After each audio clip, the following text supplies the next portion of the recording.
नमस्कार दोस्तों, स्वागत है आप सबका आपके अपने चैनल स्पर्श क्लासेस में।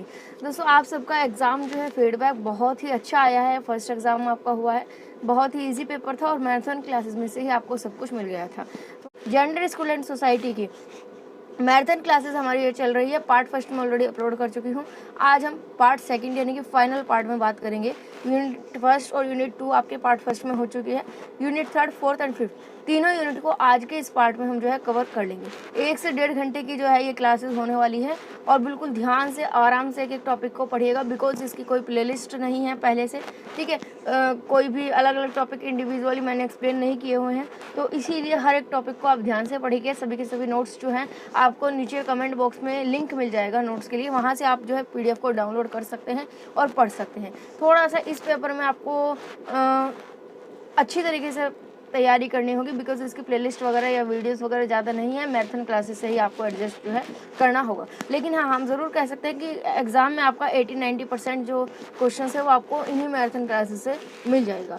तो चलिए ज़्यादा समय न लेते हुए शुरू करेंगे आज की इस वीडियो को।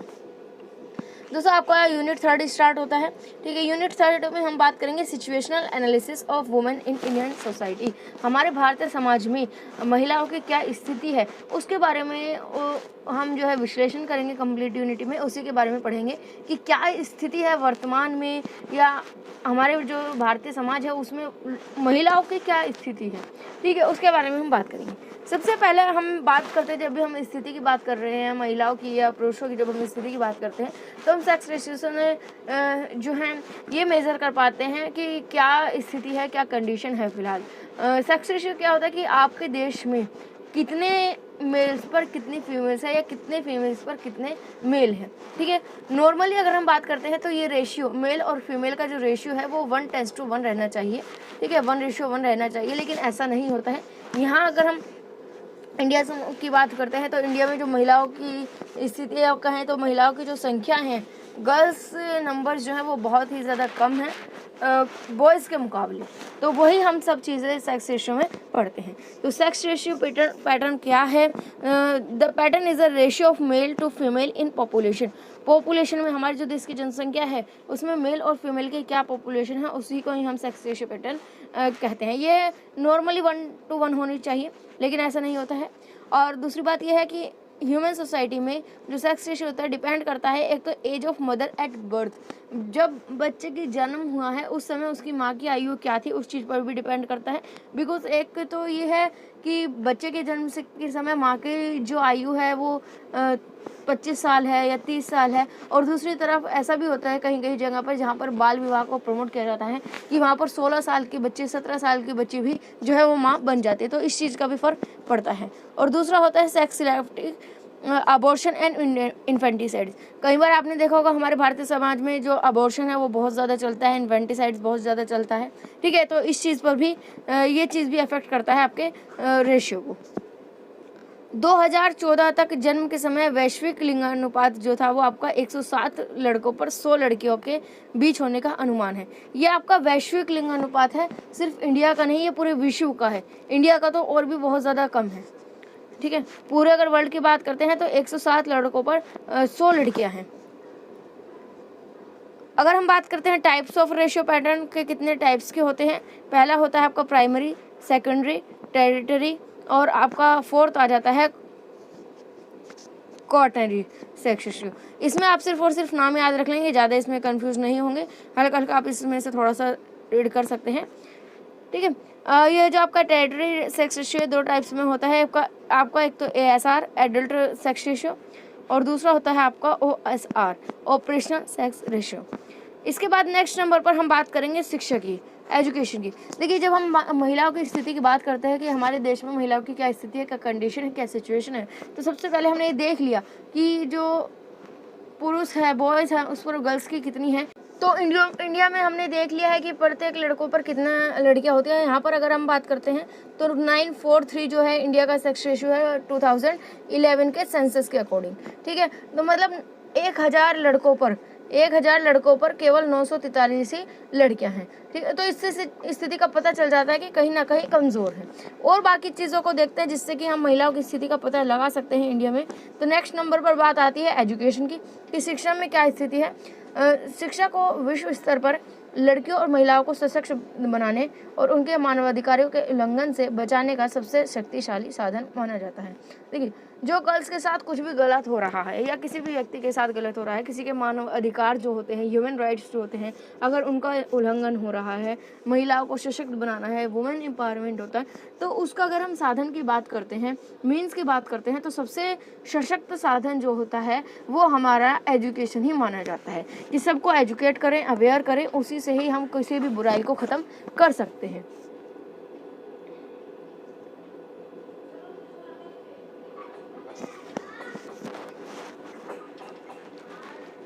ओके, तो यहाँ पर आप देख सकते हैं, यहाँ तक कि जो लड़कियों के लिए मुफ्त शिक्षा की बात कही गई है, इनमें भी कहीं बाधा है।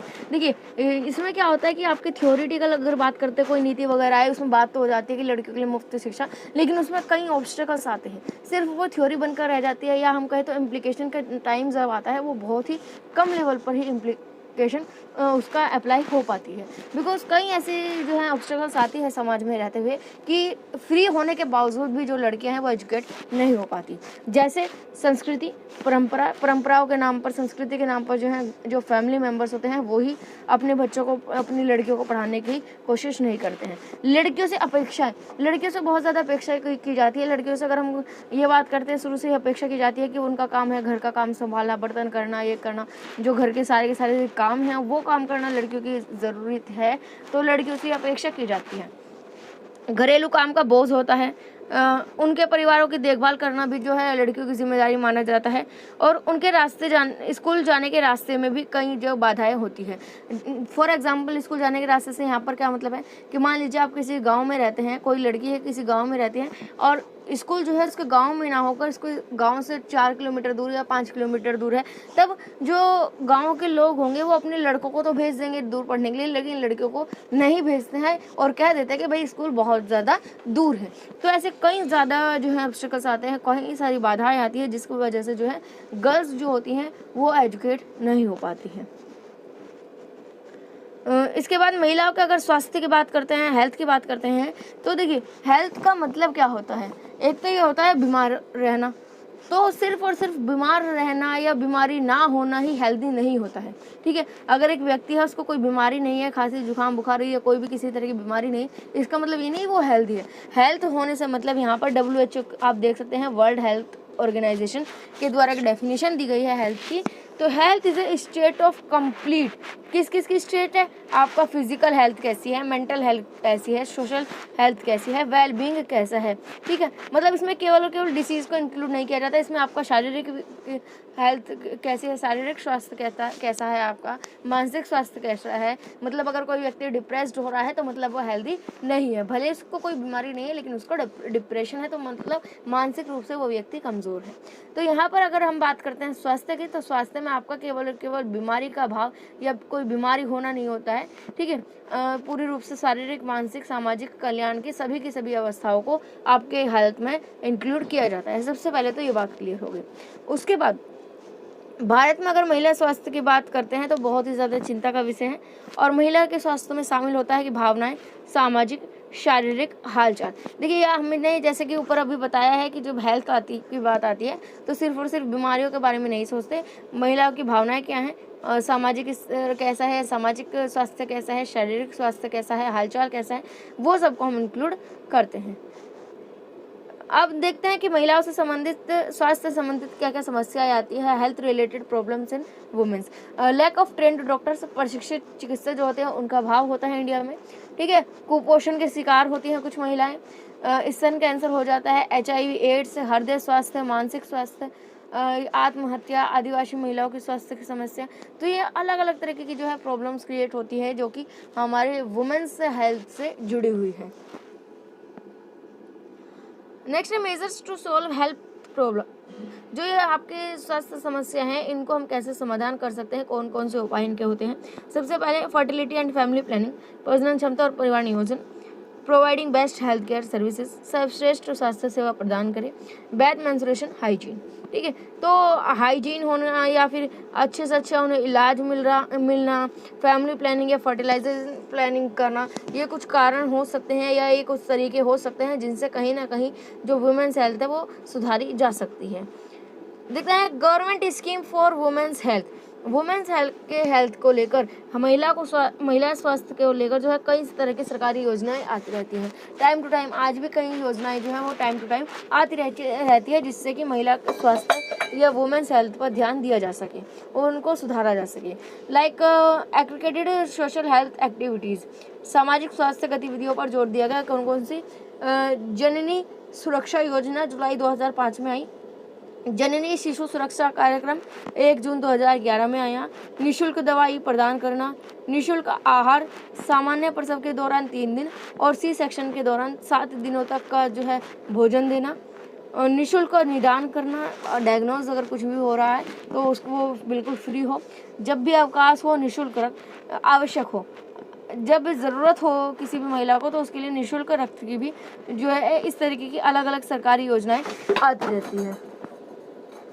अलग अलग सरकारी योजनाएं जो है वो आती रहती है। आगे हम बात करते हैं लिंग और कार्यस्थल की बात करते हैं, जेंडर एंड वर्क प्लेस। तो percentage of total female workers to the total male worker population, हम देख सकते हैं कि जो कुल पुरुष श्रमिक आबादी में कुल महिला कार्यकर्ता का कितना प्रतिशत है, बहुत ही ज़्यादा कम होगा। आपने देखा होगा अगर कहीं 20 व्यक्ति काम कर रहे हैं तो 20 व्यक्ति में से 2-3 ही आपको लेडीज़ मिलेंगी या महिला मिलेंगी, बाकी सभी जेंट्स मिलेंगी। Work participation includes contribution to the production of service for the market और ऑफ ऑन कंजप्शन, कार्य सहभागिता में बाजार या स्वयं के उपभोग के लिए सेवाओं के उत्पादन में योगदान शामिल है। घर के काम, बच्चों की देखभाल, अन्य कारक महिलाओं के लिए कार्य अभ्यास में रुकावट पैदा करते हैं। अगर मान लीजिए कोई गर्ल्स है, कोई महिला है, कहीं जॉब भी करती है तो उसके पास जो और जिम्मेदारियां होती, जो घर की जिम्मेदारी होती, कहीं ना कहीं वो जॉब को या प्रोफेशनल वर्क को अफेक्ट करता है उस चीज़ से। नेक्स्ट बात करते हैं देश में महिलाओं की घटती भागीदारी के कारण। जो आपके वुमेन्स पार्टिसिपेशन है देश में, उसके क्या रीजंस है, वो टाइम टू टाइम डिक्रीज हो रही है, क्यों हो रही है? सामाजिक आयाम, हर एक समाज के अपने अपने आयाम होते हैं, नीति नियम होते हैं, उसकी वजह से मेजर्स इशू, कुछ मेजर माप मुद्दे होते हैं। शिक्षा का खराब स्तर है, घरेलू आय, बेरोजगार विकास, लिंग भेदभाव, डिमांड साइड फैक्टर्स, वेतन अंतर, व्यवसायिक अलगाव, ये सभी के सभी कारण होते हैं जिससे कि जो महिला का जो पार्टिसिपेशन है, वुमेन पार्टिसिपेशन, वो धीरे धीरे कम होता रहा है। अगर हम बात करते हैं कि हाउ टू इम्प्रूव, कैसे हम इसको बेहतर बना सकते हैं, तो एक्सेस टू बेटर एजुकेशन, बेहतर शिक्षा पहुंचाएं। कार्यस्थल पर बच्चों की देखभाल के लिए कोई यूनिट बनाएं जिससे कि अगर जो वुमेन है उनके अगर कोई बच्चा है तो उसके बच्चे की देखभाल जो है वो सेफ रह सके। बच्चों की देखभाल के लिए एक अलग से यूनिट हो ताकि वो जो वुमेन है वो अपना काम आसानी से कर सके। कार्यस्थल पर सुविधाओं के में सुधार हो, महिला सुरक्षा में सुधार हो, भेदभाव विरोधी जागरूकता और कार्यान्वयन हो, मजदूरी में कमी को कम करना। नेक्स्ट है आपका participation of women in planning and decision making, योजना बनाने और निर्णय लेने में महिलाओं की क्या भागीदारी है, मोस्ट इम्पोर्टेंट जो है ये आपका टॉपिक है। देखते हैं आज आज़ादी के समय की तुलना में भारतीय महिलाओं की स्थिति अब बहुत ज़्यादा बेहतर हो रही है, धीरे धीरे जो है ये इम्प्रूव हो रही है। महिलाओं की भागीदारी और निर्णय लेने के लिए महिलाओं की पहुंच को समाज में लैंगिक समानता के प्रमुख संकेतों के रूप में देखा जाता है। मतलब हम यहाँ पर कह सकते हैं कि धीरे धीरे जो है अगर हम स्वतंत्रता के बाद की बात करते हैं तो काफ़ी हद तक जो है महिलाओं की स्थिति में सुधार आया है, धीरे धीरे हर एक स्तर पर आया है और योजना और निर्णय लेने, प्लानिंग करने और डिसीजन लेने में भी काफ़ी हद तक जो है पार्टिसिपेशन बढ़ा है।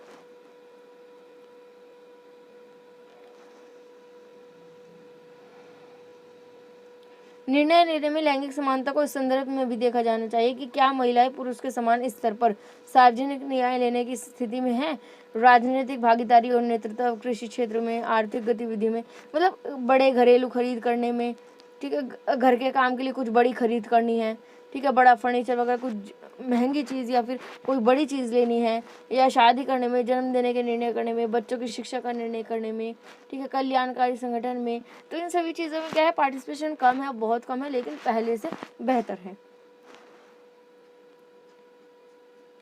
अगर हम बात करते हैं डिसीजन मेकिंग की, निर्णय लेना, तो निर्णय लेना विभिन्न विकल्पों में से श्रेष्ठ को चुनने की एक प्रक्रिया है।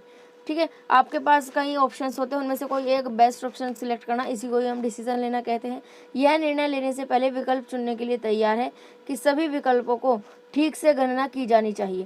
देखिए, अगर हम चाहते हैं कि हम कुछ जो भी डिसीजन ले वो बेस्ट डिसीजन ले, तो उसके लिए ज़रूरी है कि पहले हमारे पास जितने भी ऑप्शन हैं, जो भी ऑप्शन हमारे पास हैं, उन सभी ऑप्शन के बारे में हमने ठीक से सोच विचार कर लिया हो, हर एक ऑप्शन के बारे में, हर एक पहलू के बारे में सोच लिया हो, उसी के बाद ही हम बेहतर ऑप्शन को सिलेक्ट कर पाएंगे। निर्णय लेने की अगर अवस्था की बात करते हैं, यहाँ पर चरण आएगा, आपका अवस्था काट दीजिए, स्टेप्स आएगा या स्टेजेस। तो निर्णय लेने के कौन कौन से चरण होते हैं, stages in decision making. Identify the problem, सबसे पहले तो हमारी समस्या क्या है उसकी पहचान करें। Gather information and analysis of problem, अब समस्या की जानकारी को इकट्ठा करें और विश्लेषण करें, ठीक है। डेवलपिंग द सब्स्टिट्यूट सॉल्यूशन, कोई भी विकल्प समाधान का विकास करें कि कौन कौन से समाधान, कौन कौन से सॉल्यूशन इसके हो सकते हैं, उनको ऑप्शंस को बनाएं। उसके बाद वेटेज एंड एविडेंस देखें कि किस सबूत के लिए क्या कितना सही है ये सबूत, सबूत में ये ऑप्शन जो है कितना सही है कितना नहीं है, उसकी वेटेज वगैरह देखें, एविडेंस देखें। चूज़ द बेस्ट अल्टरनेटिव्स, सबसे बेस्ट ऑप्शन जो है उसको सिलेक्ट करना। टेक एक्शन, कार्रवाई करना, मतलब जो भी आपने ऑप्शन सिलेक्ट किया है उसके आधार पर कार्रवाई करना। और लास्ट में आता है रिवाइज ऑफ इम्प्लीमेंटेशन, कार्यान्वयन का पुनर्निरीक्षण करना। जो आपने काम किया है 6 में उसका निरीक्षण करना, उसका चेक करना कि क्या आपने सही किया कि नहीं किया।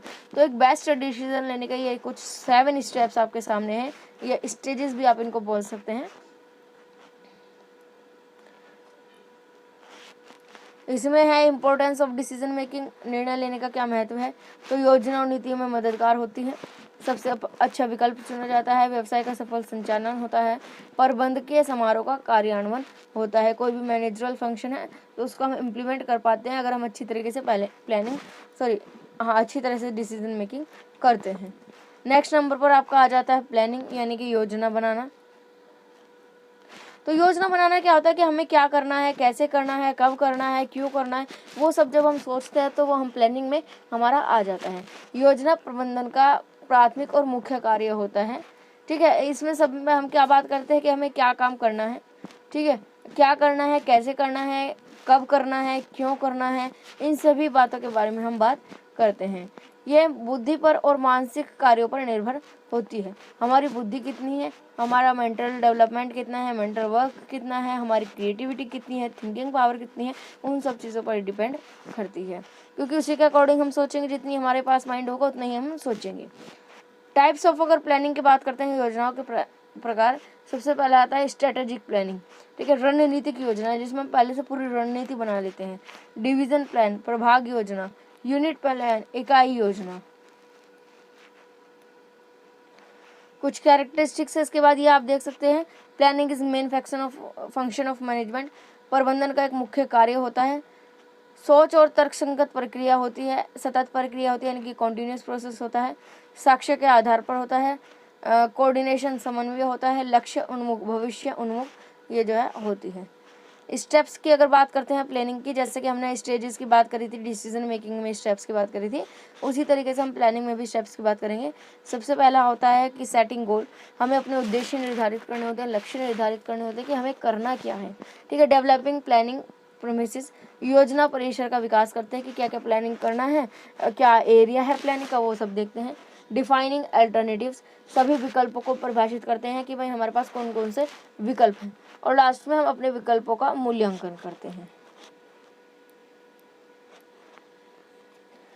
इम्पोर्टेंस की बात करें तो हमारे ऑब्जेक्टिव्स पर ध्यान देता है, अनिश्चितता को कम करता है, किफ़ायती होता है, प्रभावशीलता होता है, संसाधनों का उपयोग किया जाता है, समन्वय होता है और अभिनव होता है। इनोवेशन, यहाँ पर क्रिएटिविटी आप लिख सकते हैं। इसके बाद नेक्स्ट टॉपिक आपका आता है मानवाधिकार, ह्यूमन राइट्स। ह्यूमन राइट्स आप सब जानते हैं, मानवाधिकार वे मौलिक आधार हैं या अधिकार हैं जिनके बिना कोई भी व्यक्ति सम्मान और स्वतंत्रता के साथ नहीं रह सकता है। ये डेफिनेशन अग्रवाल एंड अग्रवाल ने 2006 में दी थी। ये अधिकार हर व्यक्ति, पुरुष, महिला, लड़का, लड़की, शिशु, बुजुर्ग के होते हैं, क्योंकि वह एक इंसान है। वे उन बुनियादी मानकों को अपनाते हैं जिनमें के बिना लोग अपनी अंतर्निहित मानवीय गरिमा को महसूस नहीं कर सकते हैं। तो मानवाधिकार क्या होते हैं, हर किसी के अपने मानव के अधिकार हैं मानव होने के अपने अधिकार हैं, ह्यूमन राइट्स हैं, जिनके बिना कोई भी व्यक्ति स्वतंत्रता से, इंडिपेंडेंसी से और सम्मान पूर्वक सेल्फ रेस्पेक्ट से नहीं जी सकता है। ये पीछे हो गया, एक सेकेंड, हाँ यहाँ पे आ गए थे हम। कैरेक्टरिस्टिक्स की बात करते हैं। कैरेक्टरिस्टिक्स ऑफ ह्यूमन राइट्स, मानवाधिकार की विशेषताएं। मानवाधिकार आवश्यक होता है, यहाँ पर मानवाधिकार आवश्यक होता है, एसेंशियल है, नेसेसरी भी है, जरूरी भी है। मानवाधिकार मानवीय गरिमा के संबंध में होते हैं। हमारी जो ह्यूमन डिग्निटी होती है उनकी रक्षा करने के लिए मानवाधिकार बनाए जाते हैं। मानवाधिकार जो है अपरिवर्तनीय होते हैं, उनमें कोई भी चेंज नहीं कर सकते हैं हम। जीवन के उद्देश्य की पूर्ति के लिए मानवाधिकार आवश्यक होते हैं। मानवाधिकार सार्वभौमिक होते हैं, यानी कि यूनिवर्सल होते हैं। ऐसा नहीं है कि सिर्फ इंडिया में ही मानवाधिकार है, यूएस में मानवाधिकार नहीं है या यूके में मानवाधिकार नहीं है, नहीं, ये यूनिवर्सल होते हैं, सार्वभौमिक होते हैं, पूरे वर्ल्ड में होते हैं। मानवाधिकार कभी पूर्ण नहीं होते हैं। मानवाधिकार गतिशील होते हैं, डायनामिक होते हैं, यानी कि आपका पूर्ण नहीं होते, आप कह सकते हैं कि कम ज़्यादा होते रहते हैं। इस तरह की शक्ति की सीमा के रूप में अधिकार होते हैं। देखिए मानवाधिकार के अगर हम वर्गीकरण करें तो सिविल एंड पॉलिटिकल राइट्स आ जाते हैं आपके, ठीक है, सिविल और राजनीतिक अधिकार, और उसके बाद आ जाते हैं इकोनॉमिकल, सोशल, कल्चरल राइट्स आपके, आर्थिक अधिकार, सामाजिक अधिकार, सांस्कृतिक अधिकार, ठीक है, ये सारे राइट्स आपके आ जाते हैं। कुछ महत्वपूर्ण मानवाधिकार है आपके सामने। जीवन का अधिकार, जीने का अधिकार, हर किसी को जीने का जो है अधिकार है। हथियार रखने का अधिकार है। यौन और प्रजनन का अधिकार है। कुछ गवर्नमेंट एक्ट्स हैं जो कि महिलाओं के लिए आए हैं, ठीक है, यहाँ पर ऐप नहीं एक्ट आएगा, ठीक है। कुछ अधिनियम आए हैं महिलाओं की सुरक्षा के लिए या कहीं तो महिलाओं की स्थिति को सुधार करने के लिए। ये यहाँ पर पता नहीं क्या लिखा गया है। The Hindu window remarriage act, कि जो विधवा होती हैं उनके दोबारा से शादी हो सके, उसका एक्ट आया था 1856 में। चाइल्ड मैरिज को रोकने के लिए आया था। Hindu women right to property act आया था। डोरी प्रोहिबिशन एक्ट आया। Suppression of for immoral traffic in women's and girls act आया। तो ये अलग अलग तरीके के एक्ट आए थे महिलाओं की सुरक्षा के लिए। इसके बाद महिलाओं की भागीदारी और कार्य सहभागिता की अगर बात करते हैं हम, तो महिलाओं और लड़कियों को औपचारिक और गैर औपचारिक शिक्षा और सभी स्तरों पर व्यावसायिक प्रशिक्षण के लिए पूर्ण और समान पहुंच है, जिसमें प्राथमिक और निःशुल्क शिक्षा अनिवार्य है, ठीक है। यहाँ पर आप कह सकते हैं कि जो महिलाएं और लड़कियां होती हैं सभी के लिए औपचारिक रूप से या गैर औपचारिक रूप से सभी स्तर पर कोई भी व्यावसायिक प्रशिक्षण हो या किसी भी तरह के कुछ भी पढ़ना हो, सभी के लिए जो है निःशुल्क है और समान पहुँच है।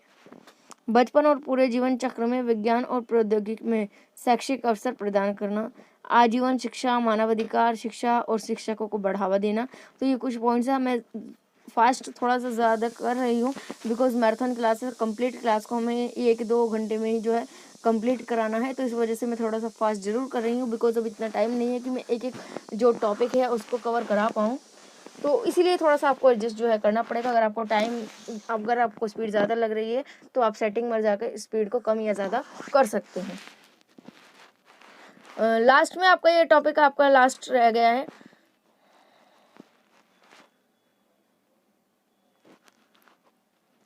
नेक्स्ट टॉपिक आपका आता है drop out rates in school में ड्रॉप आउट रेट्स।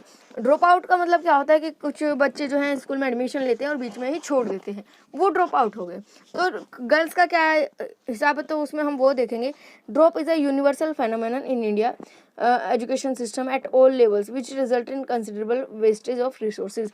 जो होता है हर एक लेवल पर, ऐसा नहीं है प्राइमरी लेवल पर, हर एक लेवल पर जो ड्रॉप आउट है वो बहुत ही ज़्यादा जो है फेनोमेना, एक बहुत ही मेन घटना है। यहाँ पे कुछ जो हैं दर परसेंटेज बता रखे हैं वो आप देख सकते हैं। रीजंस की अगर बात करते हैं तो गरीबी, कई बार गरीबी होने की वजह से जो है बच्चों की पढ़ाई पूरी नहीं हो पाती है, ठीक है। समूह में सामाजिक स्थिति, ठीक है, आपके ग्रुप में जो है आपकी सोशल स्टेट क्या है, शासक और शहरी क्षेत्र में गरीबी सुविधाएं कितनी है, गुणवत्तापूर्ण शिक्षा कितनी है, गरीबों की स्वच्छता की सुविधा कितनी है, परिवहन की कमी होती है, तो जिस वजह से ये चीज़ें नहीं हो पाती है। लास्ट में अगर हम बात करते हैं कम करने के लिए सरकार द्वारा की गई पहलू उपाय, तो ये कुछ नियम और अधिनियम लाए गए हैं सरकार के द्वारा, इनको आप जो है याद कर लेंगे, सिर्फ और सिर्फ नाम याद रखना जो है काफ़ी रहेगा।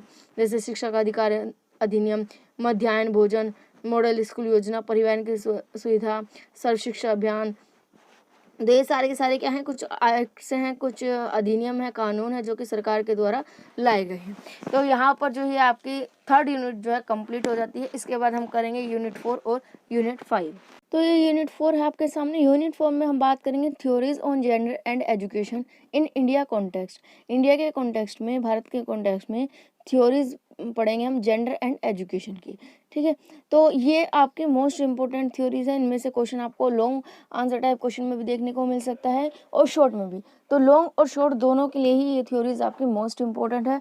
4 थ्योरीज हो, 4 थ्योरीज को हम पढ़ेंगे, जिसमें से फर्स्ट है आपकी सोशलाइजेशन थ्योरी, सामाजिकरण सिद्धांत, gender difference theory, structural theory और डीकंस्ट्रक्टिव। यहाँ पर डीकंस्ट्रक्टिव आएगा, इसको आप सही कर लीजिएगा। ठीक है, ये विघटन कार्य सिद्धांत, यहाँ पर इसको हम हिंदी में कहेंगे, तो इसको थोड़ा सा सही कर लीजिएगा, यहाँ पर टाइपिंग की मिस्टेक हो रही है।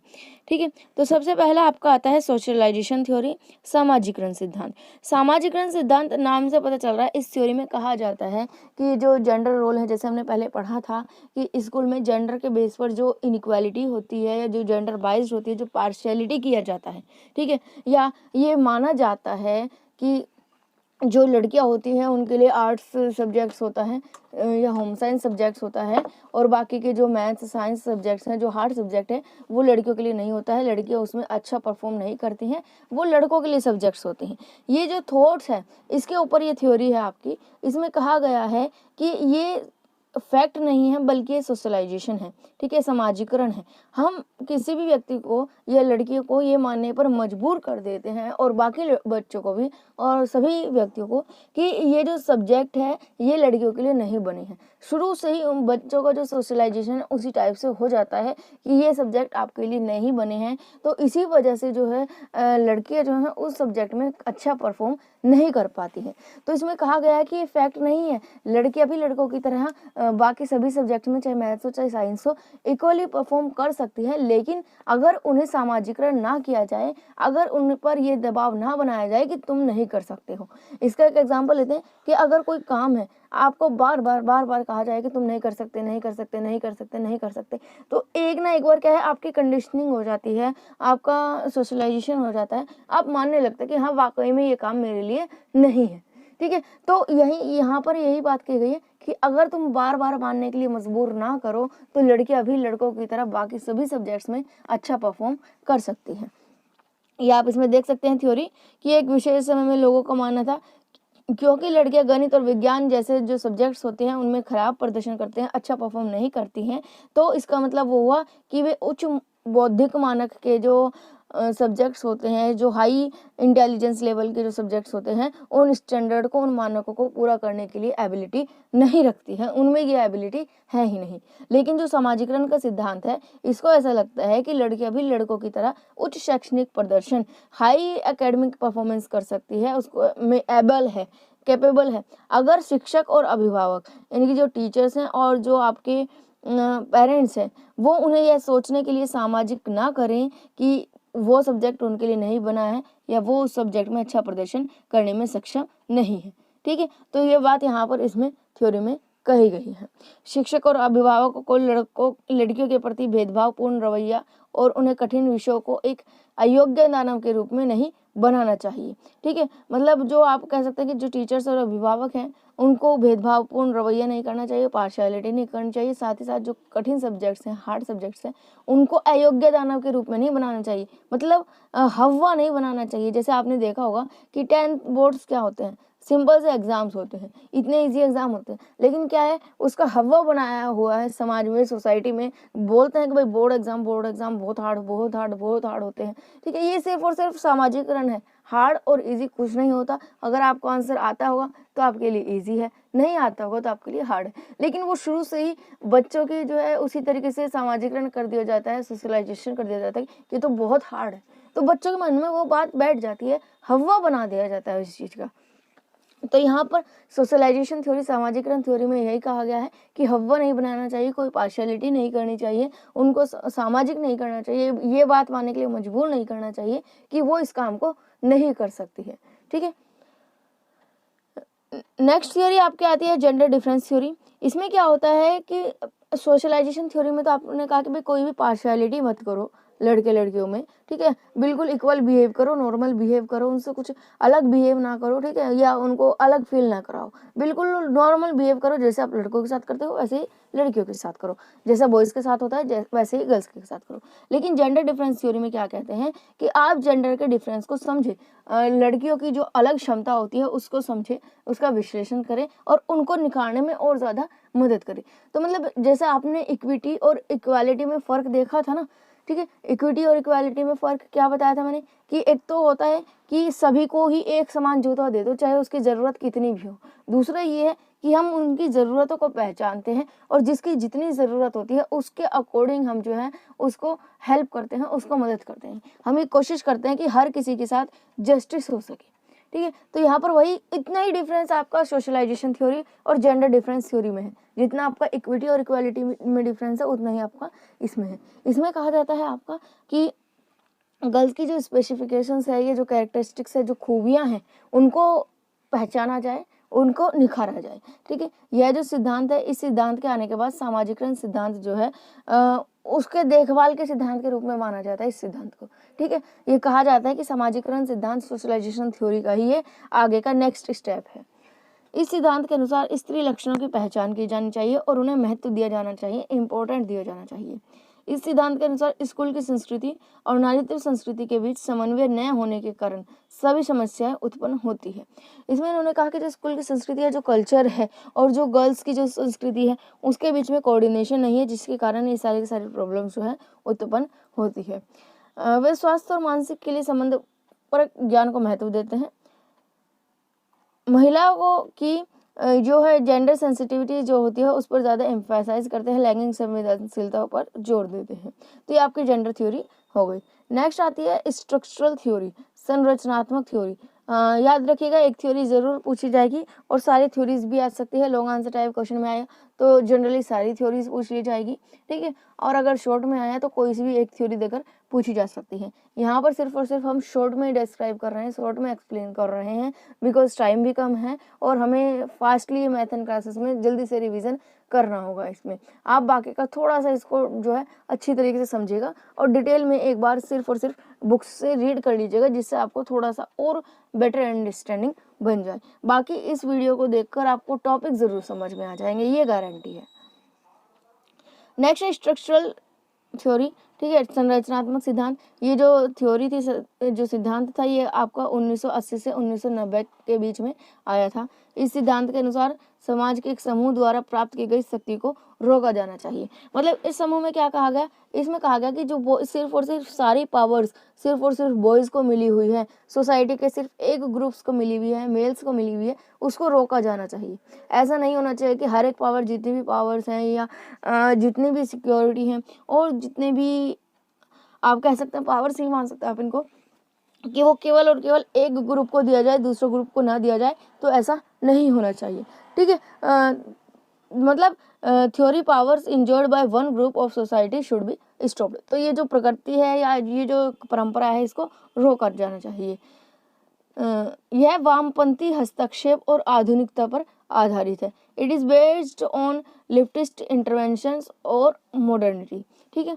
वे विशिष्ट समूह द्वारा शक्ति और विशेष अधिकार समेकन की ओर ध्यान केंद्रित करते हैं। ये जो समूह के सिद्धांत है, ये उसी बात पर ध्यान रखते हैं कि भाई जो एक पावर है सिर्फ और सिर्फ एक ग्रुप को ना दी जाए, सभी ग्रुप में, यानी कि दोनों ही ग्रुप में, चाहे वो मेल हो फीमेल हो, इक्वली डिस्ट्रीब्यूट की जानी चाहिए। इसके एग्जाम्पल हम दे सकते हैं कि कम वेतन वाली नौकरियों में आपने देखा होगा कि कई बार ऐसा होता है कि अगर सेम नौकरी भी कर रहे हैं, सेम जॉब है, सेम पोस्ट है, तब भी क्या होता है, बॉयज़ को सैलरी ज़्यादा मिलती है, गर्ल्स को सैलरी कम मिलती है। हालांकि अब ऐसा कुछ रहा नहीं है, बहुत ही कम रहा है।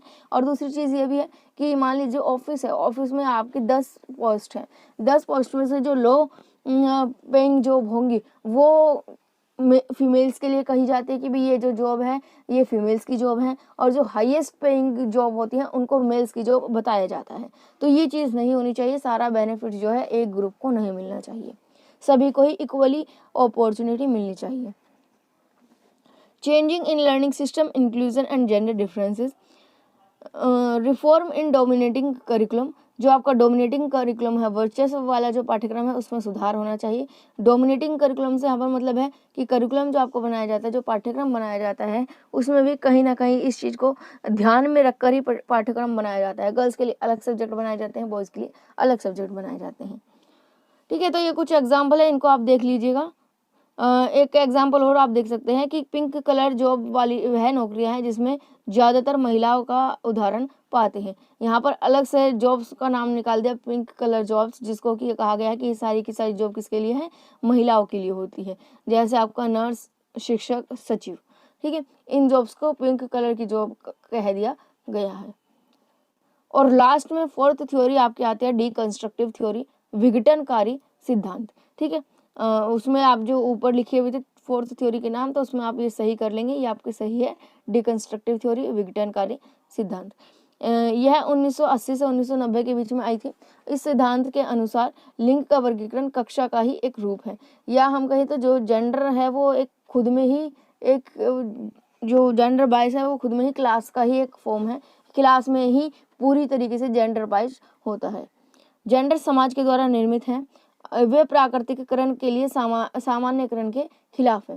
देखिए, जेंडर जो होता है इसमें कहा गया है कि जो समाज के द्वारा ही निर्मित है, ये कोई भी फैक्ट नहीं है, बेस्ड नहीं है, ये सब के सब समाज के द्वारा ही निर्मित है। कि भाई आपका जेंडर में क्या होता है कि मेल्स का क्या रोल है, फीमेल्स का क्या रोल है, मेल्स की क्या रिस्पॉन्सिबिलिटी है, फीमेल्स की क्या रिस्पॉन्सिबिलिटी है। तो ये जो सारा का सारा चक्र है, ये कहा जाता है कि समाज के द्वारा ही निर्मित है, इसको चेंज किया जा सकता है, ये फैक्ट नहीं है, ये नेचुरल नहीं है। हाँ, इसको नेचुरल मानने पर मजबूर कर दिया जाता है, क्योंकि शुरू से ही यही परंपराएं, रीति रिवाज चली आ रही हैं, और इतनी ज़्यादा गहरी जड़ें इनकी हो चुकी है कि इनको ये माना जाता है कि भाई हाँ, यही हकीकत है, यही फैक्ट है। बल्कि ऐसा नहीं है, ये सब समाज के द्वारा निर्मित है, इनको समय के अनुसार बदलाव किया जा सकता है। ठीक है, तो यहाँ पर कहा है कि प्राकृतिकीकरण के लिए सामान्यकरण नहीं करना चाहिए। इन रूल्स को, इन रीति रिवाजों को जनरलाइज मत कीजिए, नॉर्मलाइज मत कीजिए, बल्कि प्राकृतिकरण रहने दीजिए, नेचुरलाइजेशन रहने दीजिए। जैसी नेचुरल जिसकी जो एबिलिटी है उसको वो काम करने दीजिए। वे सभी पहले they recommend dismissing all previously created powers relations. यहाँ पर ये बिजली नहीं आएगा, ट्रांसलेशन में गलत हो रहा है। जो ये आप कहते हैं सभी के सभी पहले से निर्मित संबंधों को खारिज करने की सलाह देती है। मतलब recommend dismiss all previously created powers relation, जितनी भी आपके पास पहले से पावर्स से रिलेटेड जो रिलेशन है उस सबको खत्म कर दिया जाए, डिसमिस कर दिया जाए। पावर्स से रिलेटेड रिलेशन मतलब आपको कह दिया गया कि मैन है तो स्ट्रॉन्ग है, इन सब की ये रिस्पॉन्सिबिलिटी है, ये पावर मेल्स को दी जानी चाहिए। तो ऐसा जो चीज़ है ना, इन सबको ख़त्म कर दिया जाना चाहिए। हर एक व्यक्ति को, चाहे वो मेल हो फीमेल हो, हर एक क्षेत्र में इक्वल अपॉर्चुनिटी मिलनी चाहिए। तो डिकंस्ट्रक्टिव थ्योरी में क्या है कि जितने भी आपके पावर्स से रिलेटेड रिलेशंस हैं उन सभी को डिसमिस कर देना चाहिए। They believe in creating new from old, ये बिलीव करते, विश्वास करते हैं कि पुराने से कुछ नया क्रिएट किया जाए। ठीक है, जो मान्यताएं हैं उनको ख़त्म कर दिया जाए और कुछ नया क्रिएट किया जाए।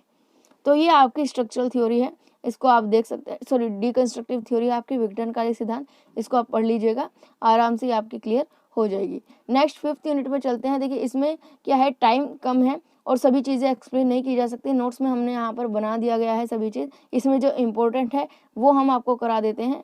एक तो इम्पोर्टेंट इसमें आता है कॉन्फ्लिक्ट, यानी कि संघर्ष।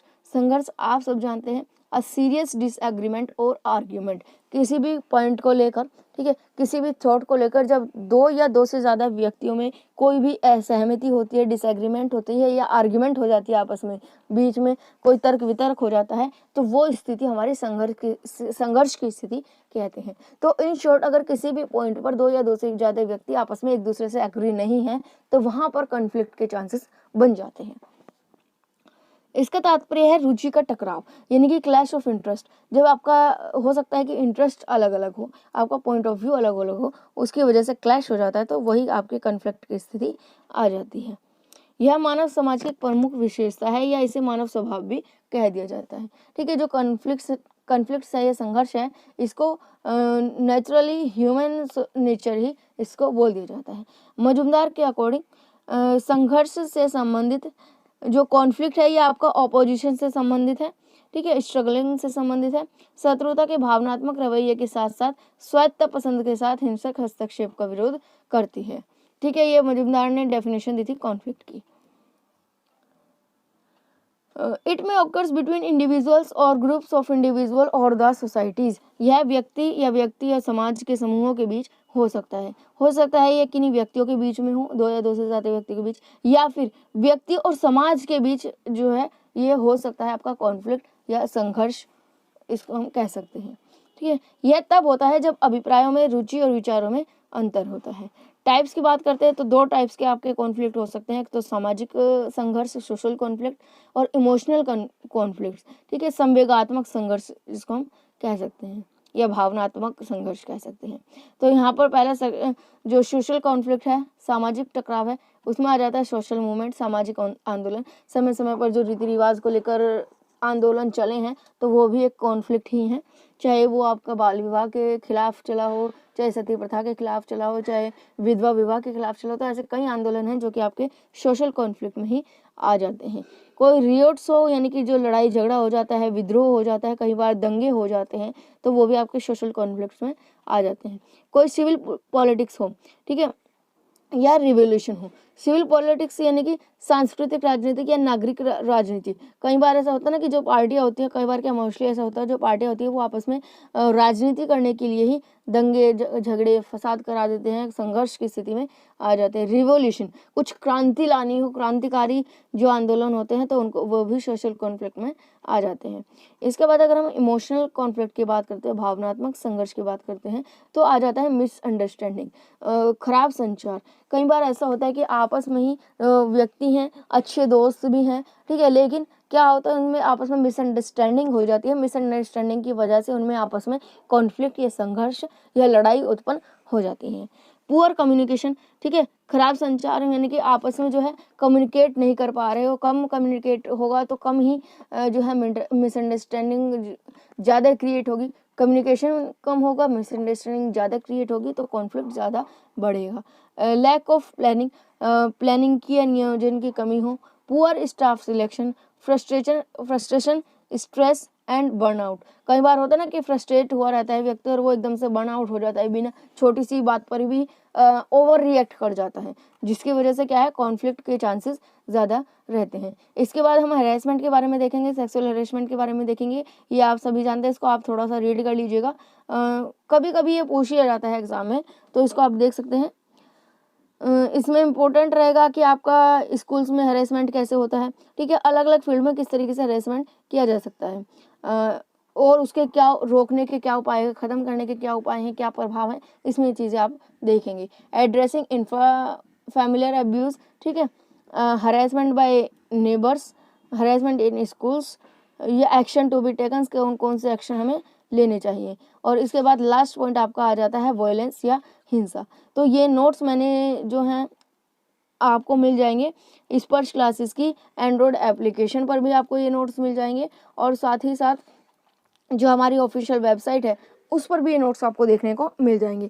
कमेंट बॉक्स में मैं आपको नोट्स का जो है लिंक शेयर कर दूंगी, साथ ही साथ जो आपकी मैराथन क्लासेस की पार्ट फर्स्ट का भी लिंक आपको शेयर कर दिया जाएगा कमेंट बॉक्स में भी और डिस्क्रिप्शन बॉक्स में भी, ठीक है। तो दोनों में आप जाकर देख सकते हैं। वीडियो अच्छी लगी हो, काम अच्छा लगा हो तो लाइक कीजिए, शेयर कीजिए आगे दोस्तों के साथ, ज़्यादा से ज़्यादा इसको शेयर कीजिए ताकि सभी के सभी स्टूडेंट्स को इससे फ़ायदा हो और आप सभी एग्ज़ाम में बहुत ही अच्छा करके आएँ। ऑल द बेस्ट आप सभी को। जैसा आपका फर्स्ट एग्ज़ाम बहुत अच्छा गया है, सेकंड एग्ज़ाम में उसी तरह से अच्छा जाए।